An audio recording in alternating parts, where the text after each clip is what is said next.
Hey guys! Magandang umaga! Welcome back po dito sa Gandara SIU channel. Andito na naman nga po ako ay nag-iisang Diyos Charis ang nagmamaganda ninyong Kaligitarians upang magatid ang latest update and fresh happenings about po sa TVJ, mga balitang may kinalaman sa Itbulaga at loob at labas ng showbiz.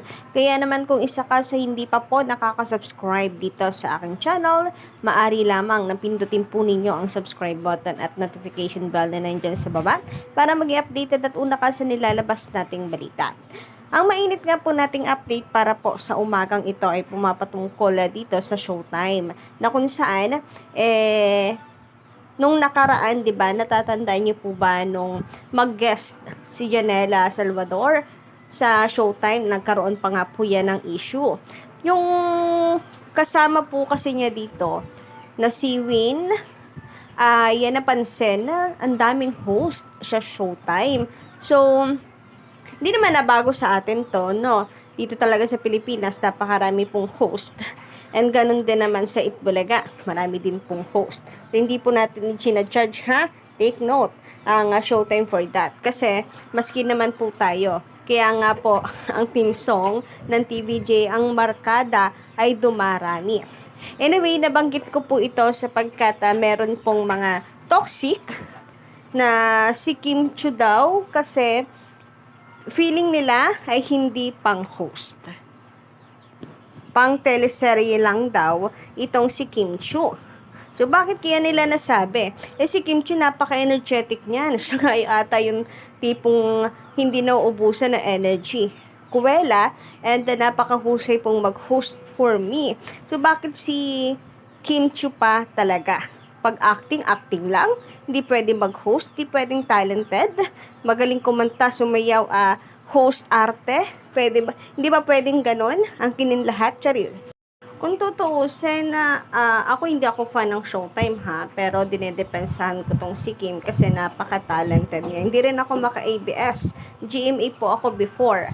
So, sa albalutan lang dito sa TV5 because of TVJ. But, kung matatandaan po natin, may vlog noon si Kim Chiu and the Bossing na kung saan sinabi pa nga po doon na iniidolo, very blessed, very thankful, grateful, isang honor para kay Kim Chiu ang makasama si Bossing na haligi na ng industriya. Tinitingala nasa industriya. So, may kinalaman kaya yan?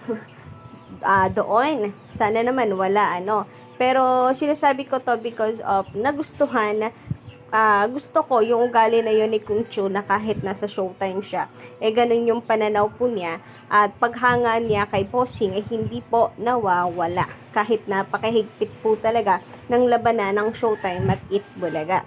So, sana ay hindi naman po maapektuhan at hindi po personally ng ibang fans yun.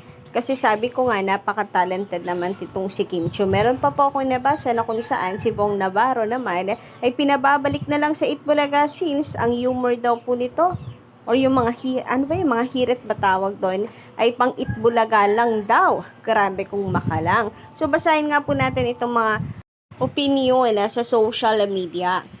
Sabi dito, may punto si Win Metawin sa Showtime Online U. Nagulat siya, ang daming host sa It's Showtime whereas sa Thailand, 1 or 2 host lang sa mga shows nila. Aminin natin o hindi, marami sa mga host sa show, hindi naman talaga nakakatulong sa show, mga palamuti lang sila. Actually, padagdag nga sila ng padagdag.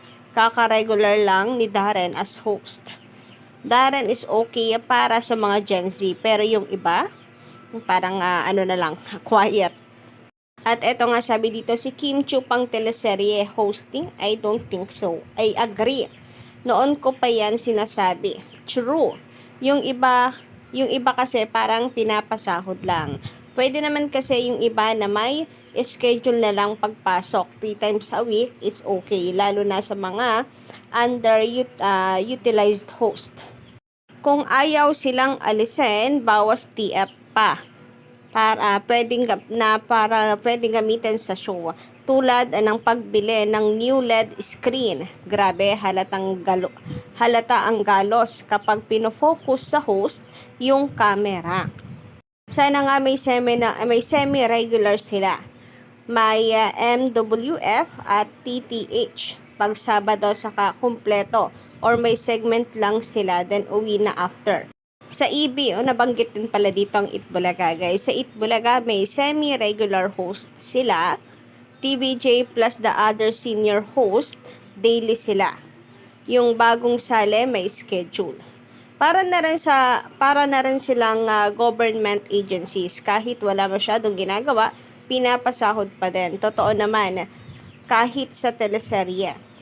So, patungkol po ito sa madaming host. Pero bakit si Kim Chu lang talaga yung pinangalanan na pang teleserye lang at hindi sa pampadagdag lang eh. Talagang pang teleserye lang na parang tinanggalan po ng galing sa husay pag-host itong si Kim Chu.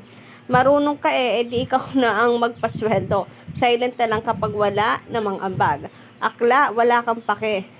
Kung walang ginagawa sa show at walang ambag, bakit pa sila nasa show? Hindi rin naman financially stable ang ABS-CBN. Kung di ka makaintindi, problema mo na yan. Bakit mas marunong ka pa sa finances nila? Part ka ng board?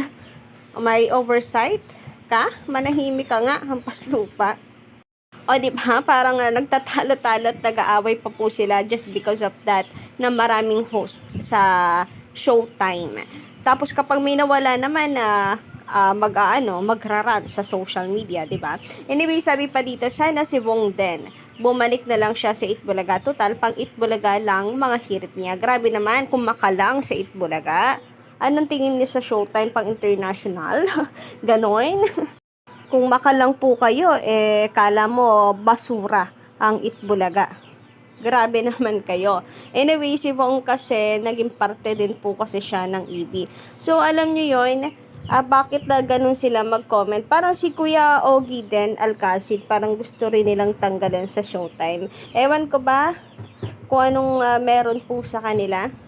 Pati Itbulaga dinadamay pa. Okay lang naman na mag-request sila na wag na ito, bawasan schedule ni ganito. Pero yung idamay pa nila ang EB, ay ibang usapan naman po ata yan. Kagaya nito, lamang po ang EB.